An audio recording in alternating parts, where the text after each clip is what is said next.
Merry belated Christmas, everyone, for the Christmas. The audio is finally working. So, we're going to be going into what happens when your life breaks the plan.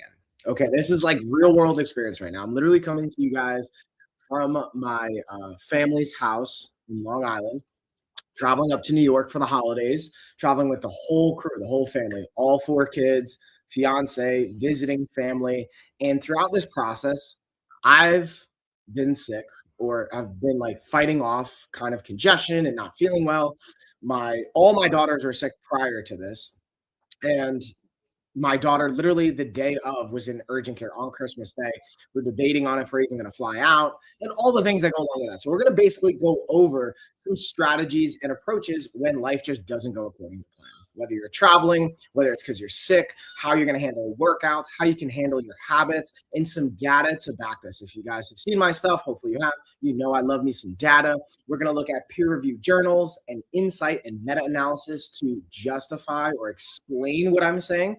And then at the end and throughout this, I'll be going over products that I personally use, as well as things that I find helpful and that you may want to look at that can support you on this. But ultimately, the big takeaway is you don't need to spend $1. We're just going to go over tips and tricks on how to handle these types of situations.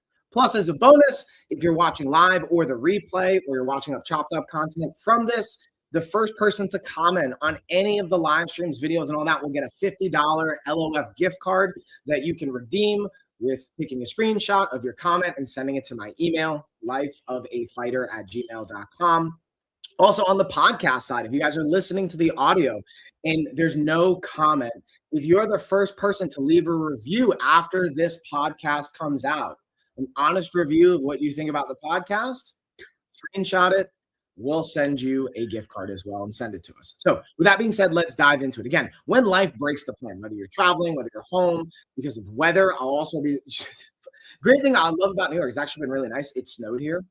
So I'm looking outside behind me and in front of me. We got about, I think, 6 to 10 inches worth of snow. So throughout all this process, we're also dealing with snow, change of plans, and how we're adapting to it. Now, I also had this whole plan of how I was going to work out, how I was going to keep up my training routine. That ultimately did not necessarily happen according to plan. I'm going to share again the strategies around that, amongst other aspects to how do we maintain our goals and also ultimately avoid burnout in this process. So before I go into that, I'm actually going to take one of I pack supplement bags. These are just helpful little tips and tricks. Good morning. Good morning. I see you on YouTube. Hey, Lala, what's up? Thanks for the comment. So I have a combination of these like honey drops and also just elderberry kind of suckers and lozenges. I found these really helpful for where my throat's at, which is being congested and sore throat and all that fun stuff. So I'm actually going to throw this down so I have some support since I'm going to be doing a lot of talking for the next hour. Now, we just started the live stream maybe 3 minutes ago, so we got perfect timing. And first, so take a screenshot of that comment, send it to my email, you'll get your $50 gift card. So we got one on YouTube, but again, on all the other platforms, if you're the first person to comment, you're in on it. Now, with that being said, got my lozenge in. Having certain things I find to be helpful, whether you're actually bringing it with you on the flight, if you're traveling, driving, whatever, or you're getting it at your destination, or just having some of these baseline things. So I'm fortunate, I was able to adjust my schedule. I was able to ultimately not have to work. I'm taking a vacation, right? So the good thing about that is I'm not doing the same volume of calls. Otherwise, I'd have to cancel a whole bunch of calls, reschedule a whole bunch of things, but I preemptively did that since I'm on vacation. One thing I did want to keep was this live stream in office hours to share some value with you guys, but that's hopefully going to be the most important. Now, the first point we're going to look at is consistency versus intensity, okay? And obviously, you probably tell already what I'm going to say. Consistency is going to be the king over intensity, especially when life is disrupted, whether we're sick or our travel plans change. Having that consistent deposit. There's a couple things I'm going to share with you. From a peer-reviewed journal on PubMed, what the findings took away was it was more impactful from a habit development or even a routine development to keep, oh, you think this is pre-recorded? I got you. How about this? Give me something, I got you. It's not pre-recorded, I promise. But now I just get excited, so I'm jumping back. So the point is, a PubMed study found that inconsistency was more valuable to do 2 to 5 minute deposits of a habit. Maybe it was working out, maybe it was meal prep, maybe it was meditation, prayer, journaling, whatever the thing is, your morning routine versus doing it once a week for 2 hours. So, for the fitness example and the working out, it is actually more beneficial in rewiring your brain for the habit of exercise to move for 2 to 5 minutes 5 days a week versus for 2 hours one day, which I find is a fascinating kind of principle because it kind of goes against, at least to me, it was counterintuitive to the principle I've heard with 10,000 hours to mastery, right? In the Outliers book and other sources, where the more time you put in, the more of a mastery you're going to have on said thing. But that is not necessarily the case for wiring our brain for a new habit. That's the important piece. So again, consistency is going to be king over intensity. And a larger review in sports medicine in an overall meta-analysis found that maintaining reduced training volume preserves more strength and cardiovascular adaptation once you've hit a certain level, and you don't need to maintain the same intensity, even when intensity and frequency drops off for a period of time, anywhere from 1 to 3 weeks or beyond. So what that basically means is research shows you don't lose progress as fast as you probably think. Even when your training intensity and volume is reduced, a minimal amount of training will preserve your adaptation for weeks. So for example, for this week, since I'm not working out at the same intensity, I'm really not really working out. I brought my bands, I have my resistance bands with me, and I haven't even really used them beyond some mobility and some shadow boxing. I haven't done the actual workouts I planned on doing, which maybe I still will as I progressively feel better. But right now, I haven't. The point is just being able to have put in the work and laid the foundation. I'm not going to lose my strength gains as fast. Now, the cardiovascular, that's the thing that tends to go first. I'm actually walking where I can with the kids, being able to do some shadow boxing, some jiu-jitsu oriented things, lower intensity, zone one, zone two.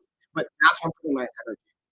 And that's going to feed enough of a stimuli to preserve not only muscle, but my cardiovascular training and adaptation. Now, for the strength side, being able to do like 10 push ups in the morning, being able to do some baseline resistance training is a little different for everyone, but you can reduce your overall volume by 1/3. So if you're training 6 days a week, you only need to train twice a week.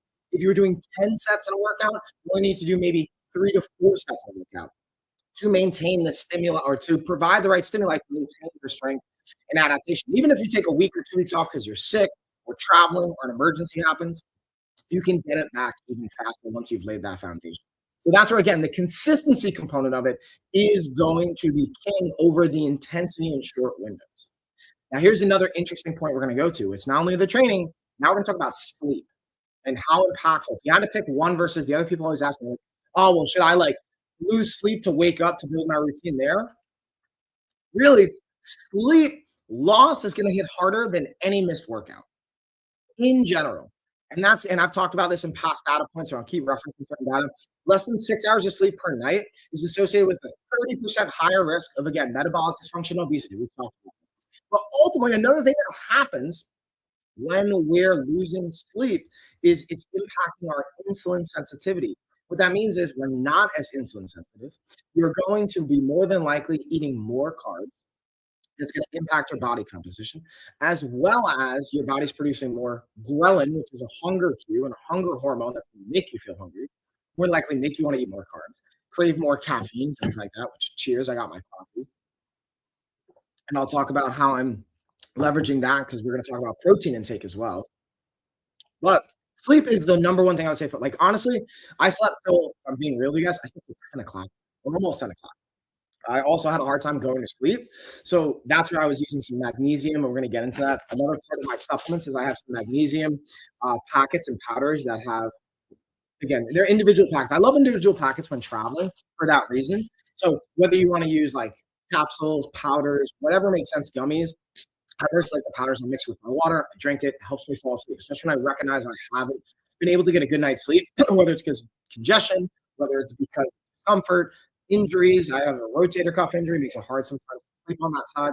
Being able to have support with magnesium. Then if I want to take it a step further, I also have some magnesium gummies along with melatonin. And melatonin is not what I like to use on a frequent basis, but in these situations, again, for sleep, just even 1 week of that sleep deprivation is going to be impactful for our insulin sensitivity, for our muscular development, for our hunger cues. So I cut that off in the past as best.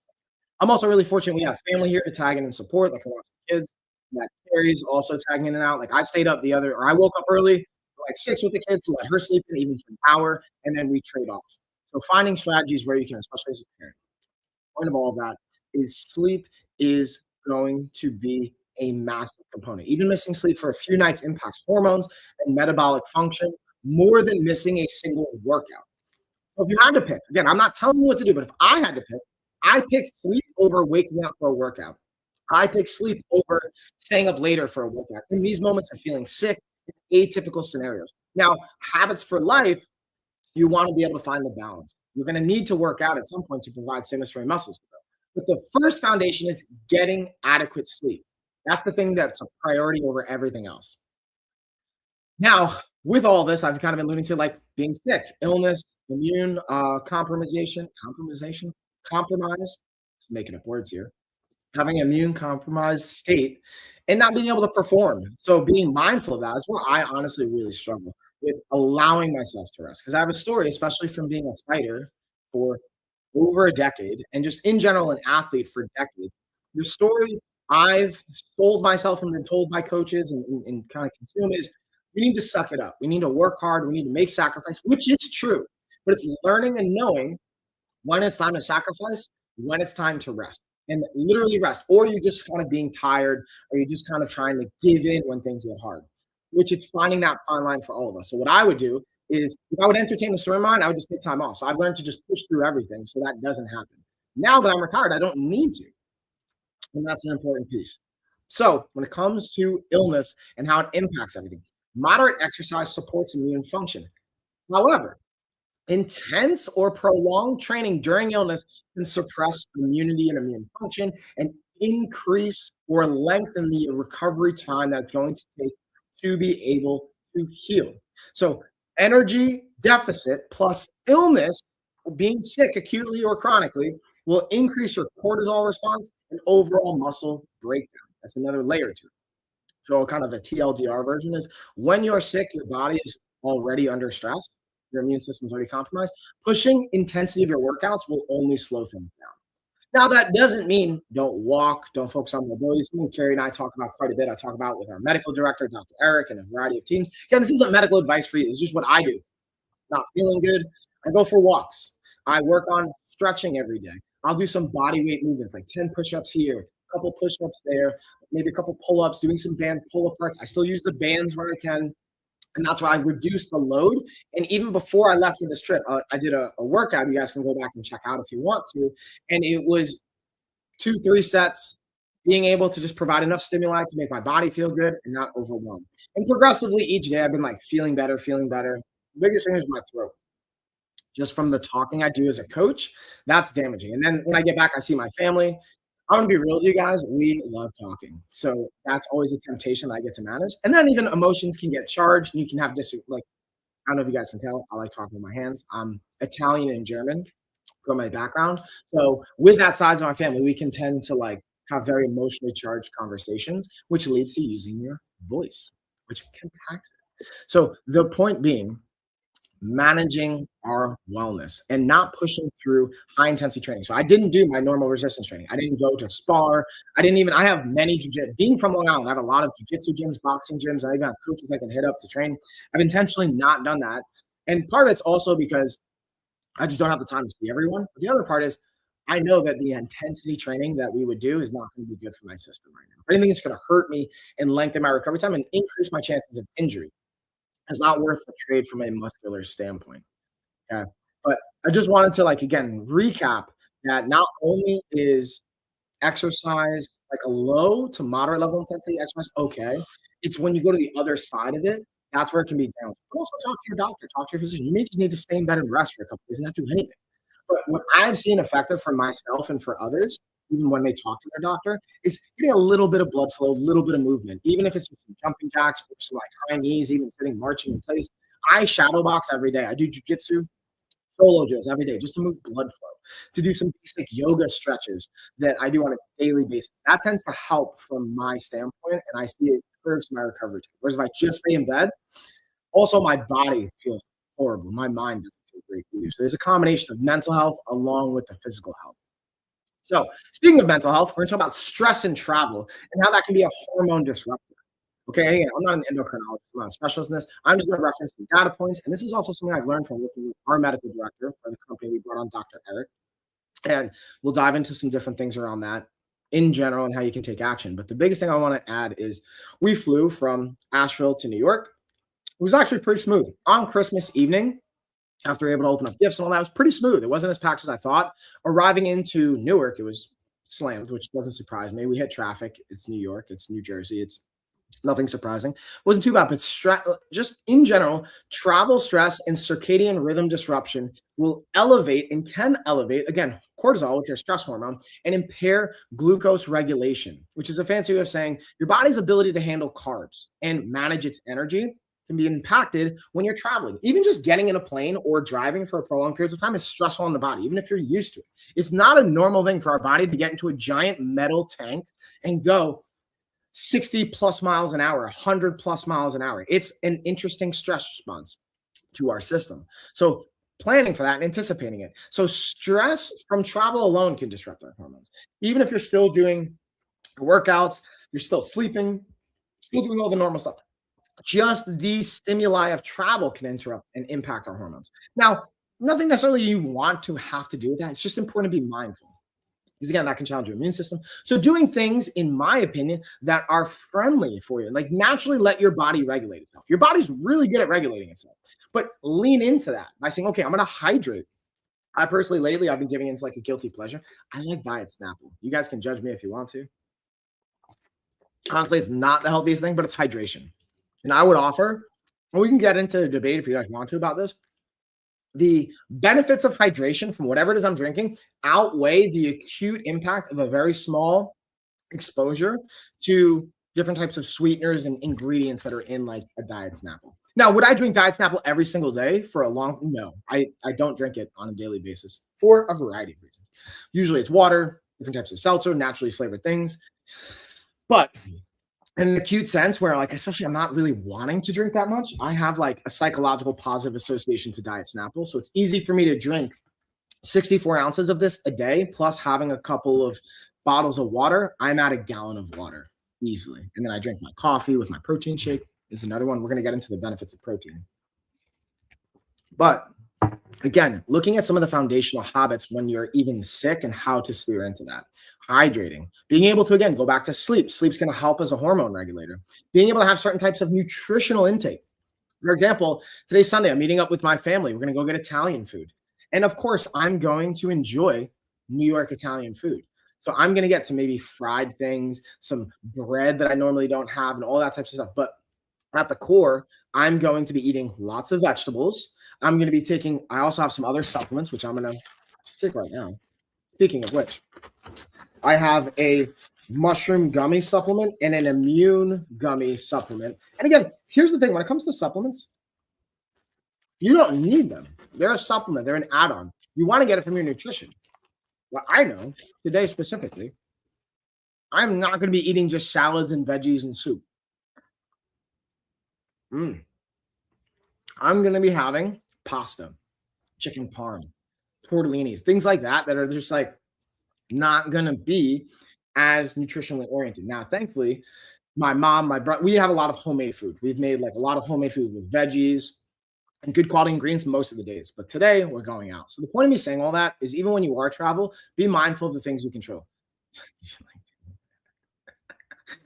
I love that. That's hilarious. And that's a great username too, by the way. I see you chicks. No, but thank you. In general, though, being able to focus on the things that we can control and the lever points, hydration, good quality sleep, managing your exposure to stress and stimuli in that capacity. And also one of the things I find helpful is like keeping up with certain routines. Like I have a journal I keep and travel with. I have my planner I keep and travel with, and I adjust my things. And I find it helpful even to manage stress when stress is happening from travel in general, being able to do reflection. So like today's prompt, for example, was what bad assumptions can I cast out? So let's say, for example, I'll share, this is a really good opportunity that I personally find helpful is I have an assumption that when I'm not exercising, I'm being lazy or my body's atrophying. And this is, I logically know this isn't true. This is what I study. However, thank you for the share. I appreciate it. in the like. I see you, chicks.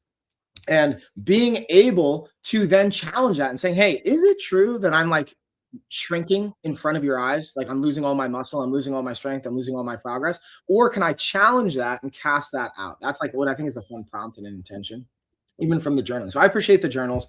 I also have a great app I use, Abide. That's again a faith-based Christian app, especially with being Christmas and stuff. Being able to use church and the Bible and different quotes and reflection and conversations. I find that helpful for stress as well. So the point of saying all this is when we're traveling, when we're mindful of our hormones, focus on things you control. Exercise where you can, what feels appropriate. If you don't know, get a coach. If you don't know, there's tons of resources. You know, nowadays we actually was able to. I just signed a contract with Aetna, so now we're able to take Aetna insurance for our health coaching. If you guys are interested, and you ask what site is that, you can go to, and this is just. I'm actually using the journal. Oh, Abide. You might be talking about the Abide app.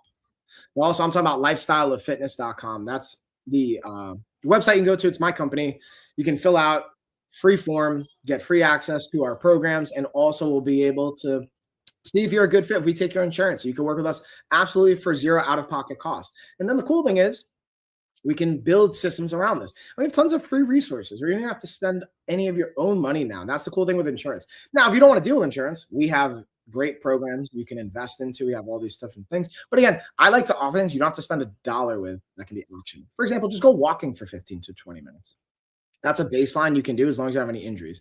Being able to do yoga for 2 to 5 minutes. There's tons of videos online. There's tons of videos even I've put out with my fiance where it's yoga, no impact movement, resistance training, a variety of things that can complement in this. And I can even expand upon that if you guys would find that valuable, and I can make some follow-up videos and live. We've done live streaming workouts even this past week. I was like, hey, these are low impact movements you can do that'll be good during this time.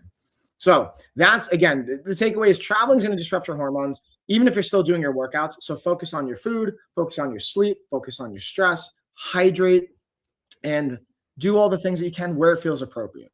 Now, here's the, what I would say probably one of the easiest ones, in my opinion, at least for me, is protein intake will protect your muscles during downtime, during off weeks, when you're sick, when you're recovering, traveling, all of that. So I'm going to share some data points with you. Protein intake around 1.6 grams per kilogram per day or higher. So basically, fancy way is if you take your body weight, you do about 80% of your body weight, even 80% of your lean body mass, or if you want to get super simple, 1 gram for every pound of body weight. I'm 200 pounds, probably 205 now with travel and everything, maybe 207. I'd have 200 to 205 grams of protein on a daily basis. This is going to reduce significantly the muscle loss during a period where I may not be training or sick, or reduce my overall training load. If I may not lose any muscle whatsoever. So having that adequate protein intake improves also not only your muscle retention, but your recovery, your immune resilience, especially with stress exposure, and overall function, which is why no matter where I go, I find where I can get either Premier Protein, Pure Protein, these types of protein shakes. And I also leverage like bars. I'm not as much of a fan of all bars because they can be a little bit sugary. But this one, for example, has 2 grams of sugar, gram of fiber, 20 grams of protein, 200 calories. It's a good option. My mom actually has these. I recommend this to her from Amazon. And whether you order from wherever you want to get them from ahead of time and travel with it, or you find locally, sometimes I work with clients on, and we have programs specifically for this. So we help people, hey, if you're traveling somewhere, let's look around the areas, whether it's restaurants, stores, shops, things you can have deliveries sent to, set you up for success. Baselines for me is having protein, having bars, having yogurts, having things like that can help get protein in. And again, a simple one is for every gram of body weight, have a gram of protein. Honestly, that's really overdoing it. You don't even need that much, but it's just an easy mathematical breakdown. And if you want help, again, we have apps and programs and technology in our internal systems in the LOF ecosystem that supports you doing this absolutely for free. And if you want to work with our coaching team to support in that, we now take insurance, whether it's Aetna, whether it's Blue Cross Blue Shield, United Healthcare. We've got all 3 approvals now. We're working on pretty much every main insurance that goes in between.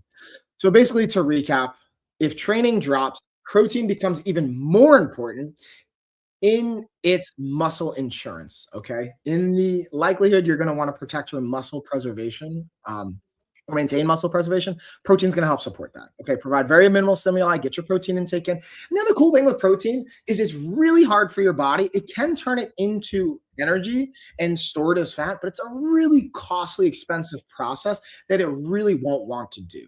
It can happen if you're like doing a variety of things, and I won't get into right now, but it doesn't really want to take protein and store it as body fat. It's not the move. Okay. It's a very costly process. It's not very efficient. And your body's more than likely not going to do it. So if you want to help your body regulate your insulin, your sugar, feel full, make sure you're protecting your muscle, build your immune system and your resiliency, there's really not a lot of downside. Now, the thing I will say is if you have kidney issues or liver issues, or if you have organ problems, or if you're maybe taking a certain type of medication, talk to your doctor. And even our medical director is a great example. We'll send people to them to make sure what we're doing fits our program and everyone's health.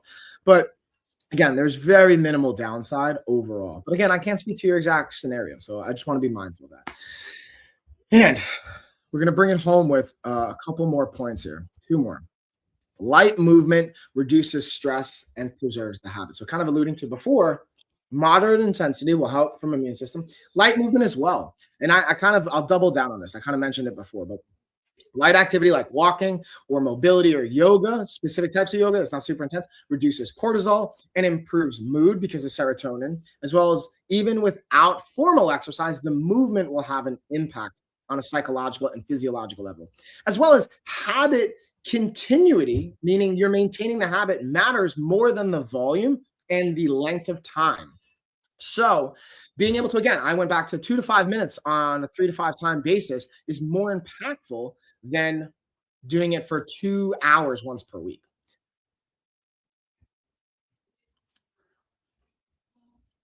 Yeah, what is something that's, I mean, and so here's a great point. That's a great question, actually. I appreciate it. So what is something that takes you from your house to your work without moving? Yeah.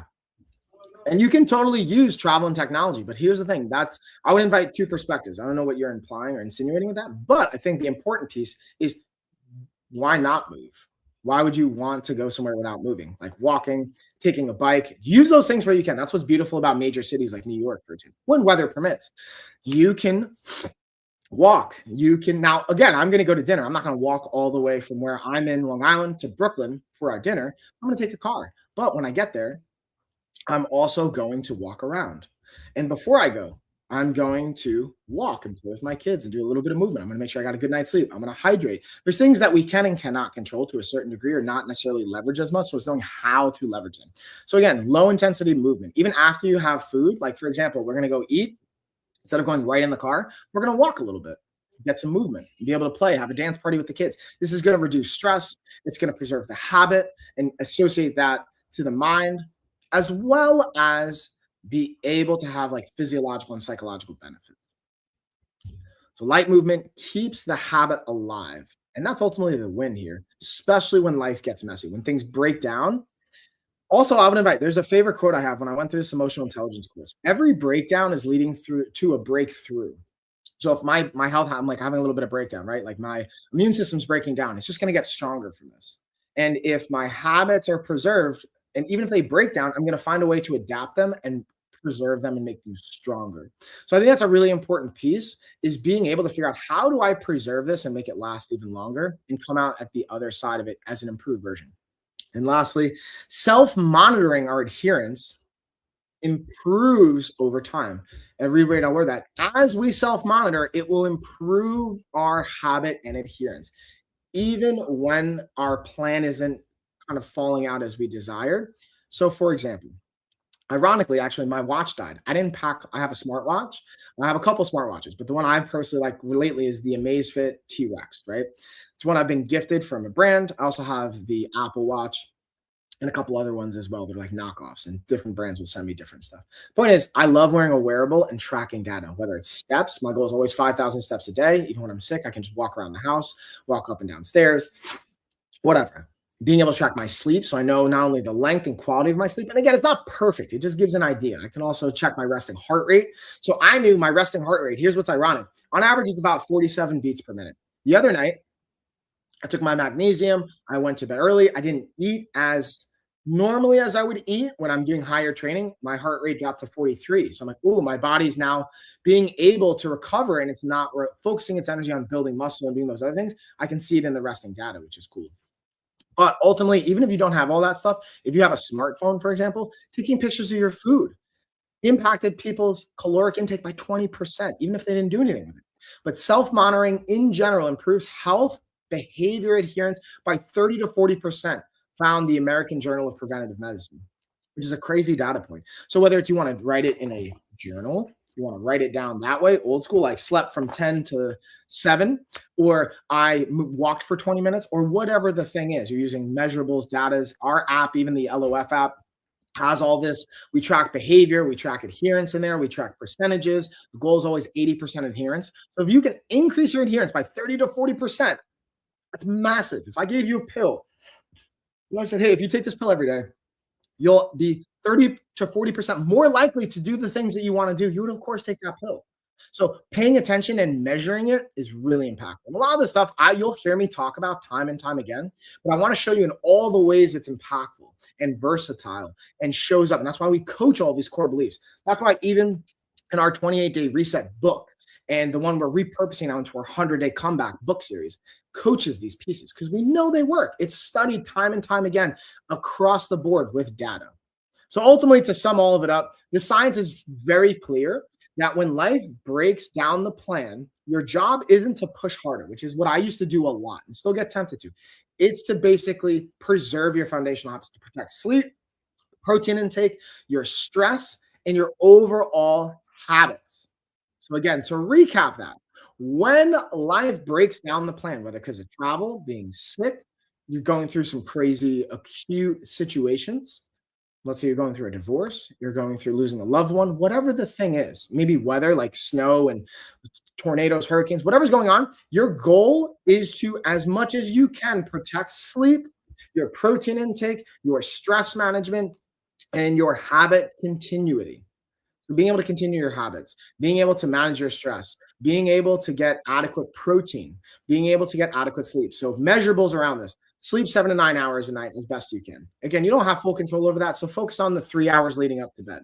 So 3 hours before bed, 2 hours before bed, 1 hour before bed. Have checkpoints. I stop looking at screens. I stop working. I stop having intense conversations. I'm making those things up. You can pick whatever works best for you. I stop looking at screens. I stop eating food. I stop drinking fluids. Whatever fits your life. Then protein intake. Shoot for a gram of protein per pound. It's the easiest number. It's also overshooting it. You don't need that much. You could do 80% of your body weight, but that's harder math for people. So just shoot for a gram per pound and you'll be fine.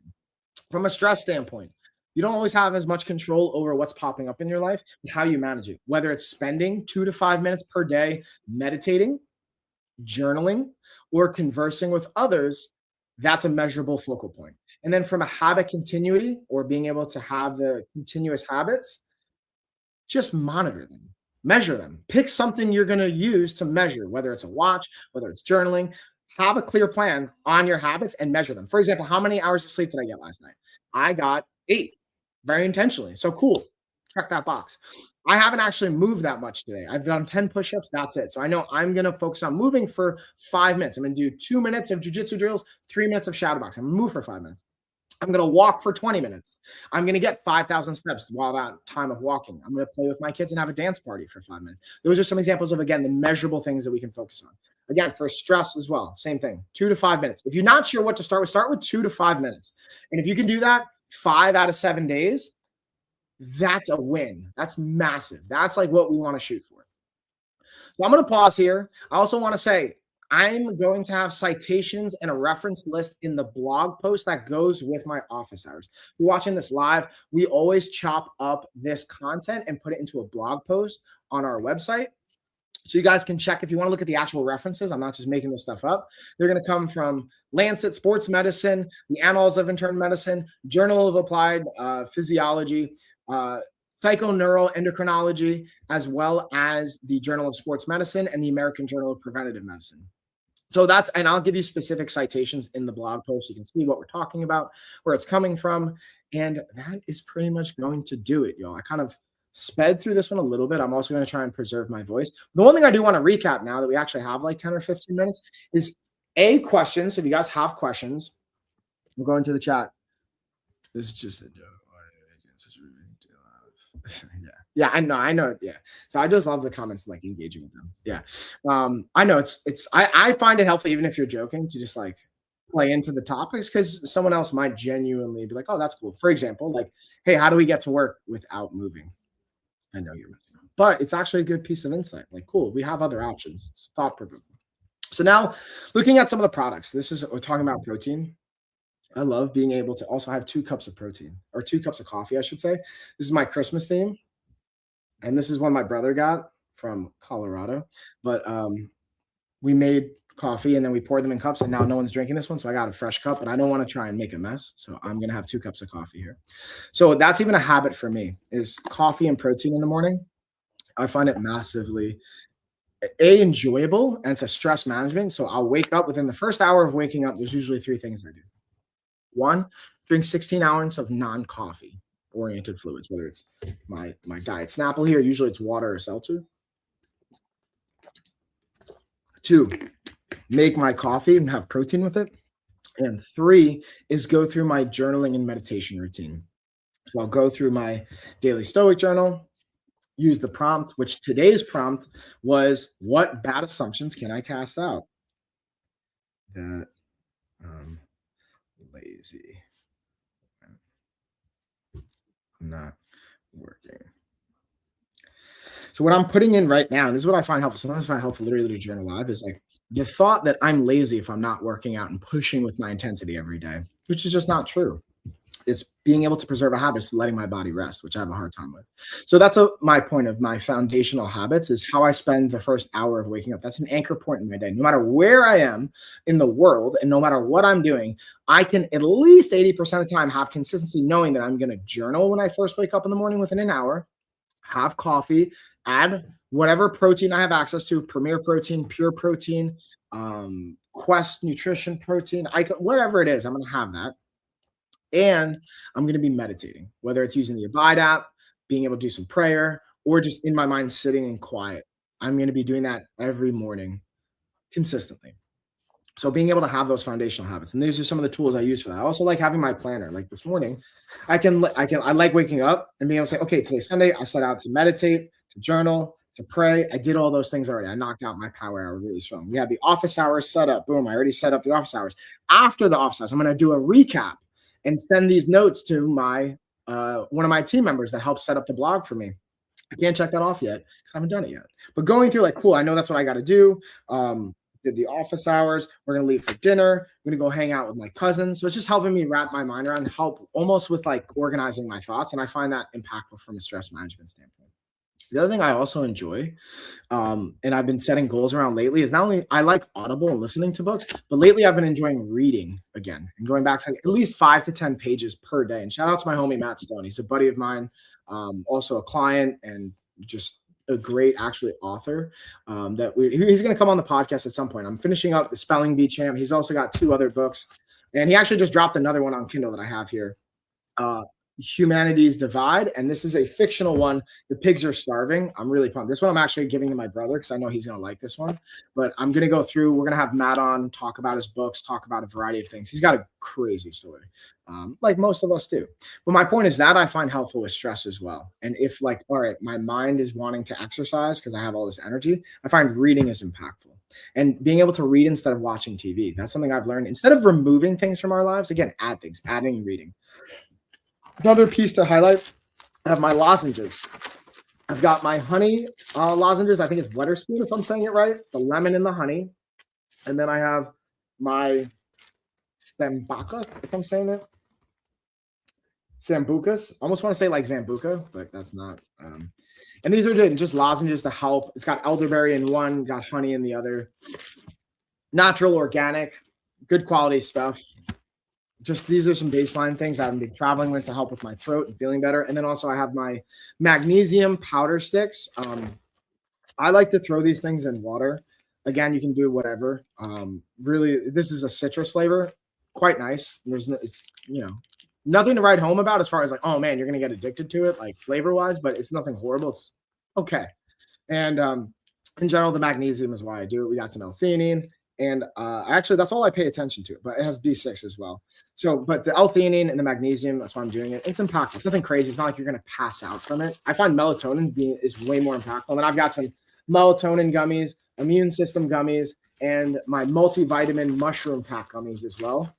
So again, I'm getting my bases covered, even though I'm still intentionally eating lots of vegetables, eating lots of protein. And speaking of which, I got like my protein from Pure Protein and Premier Protein here. Again, these aren't even sponsored brands. These are just ones that I use.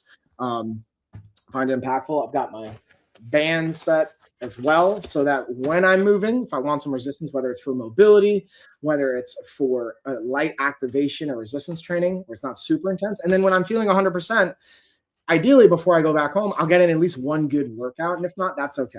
Learning to like surrender to that kind of component. But it's more or less. And then lastly, like we have this nice cozy. This is actually Kufandi, a sponsor of mine in the past. They're not like even sponsoring this, but I just like their stuff. And this is actually a cozy kind of gym workout. I'll be honest with you guys, if they didn't send this to me, I probably wouldn't have picked it because the ruffles, I was like, oh, that's kind of weird. But it actually is awesome. I really like this shirt, especially going to the gym. I feel like it fits really well. And yeah, I think I could even go from the cool thing I found with Kafani, some other stuff. So I can go from like working out and like jump on a call like this, and you wouldn't be the wiser, you know? So I appreciate that versatility, and we're actually going to go out to dinner. I'm just looking around to see what else I've got. If I missed anything, I covered the supplement side, talked about the books, and that's pretty much it. I'm honestly, the rest of the trip, I'm not going to be back home until Thursday. The rest of the trip, I'm probably not going to live stream. I might be do some pop-ups as far as like some body doubling sessions, some workout, maybe some meal prep. More than likely not, because I want to preserve my voice. And other than that, it's going to do it, y'all. I'm going to go tag in with family, go get ready to see my other family, and enjoy this trip. But I appreciate everyone. Cheers, y'all. Good to see you, everyone. And no, I'll be back for office hours for Sunday. We're playing with different times. It's either going to be like early in the morning or in the evening time. Just we're going to dinner. Normally, I would do it at 5:15. Or 5:45. I found that times well for everyone. We're actually going to dinner at 5 o'clock today, so I didn't do it then. But that's pretty much it. I'm going to go get changed. I might even like shave, get cleaned up, get my congestion, and I'll see y'all in the next one. There you go. Appreciate you guys.